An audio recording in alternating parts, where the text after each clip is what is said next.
நவீன கலாச்சாரத்தின் மோகத்தில் பயணிக்கும் இளைய சமுதாயத்திடம் தமிழரின் பண்பாட்டு விழுமியங்கள் அருகி போயுள்ளதை மறுக்க முடியாது. எனினும் சில பகுதிகளில் மக்களால் மறுக்கப்பட்ட கலைகள் நினைவு கூறப்படுவது மகிழ்ச்சிக்குரியதே.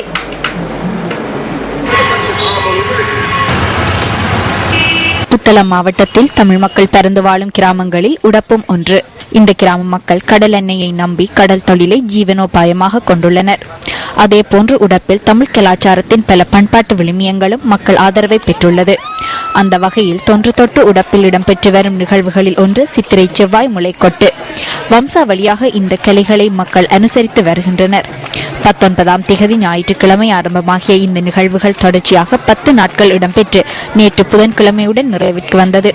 உடப்பின் முக்கிய வழிபாட்டு நிகழ்வாக கருதப்படும் மாரியம்மன் வழிபாட்டின் மற்றொரு அம்சமாக இந்த சித்திரை செவ்வாய் முளைக்கொட்டினை குறிப்பிடலாம்.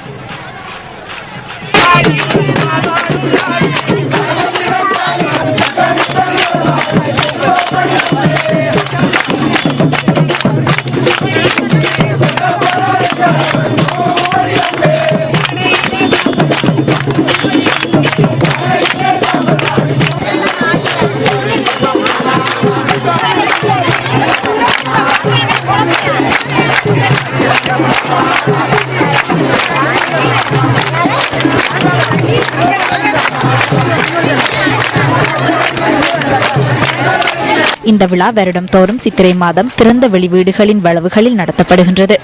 இலங்கையின் ஏனைய பகுதிகளில் அரிதாக காணப்படும் சித்திரை செவ்வாய் சடங்கு இந்தியாவின் ராமநாதபுரத்தில் முளைப்பாரி சடங்கு என்ற பெயரில் இடம்பெறுகின்றது.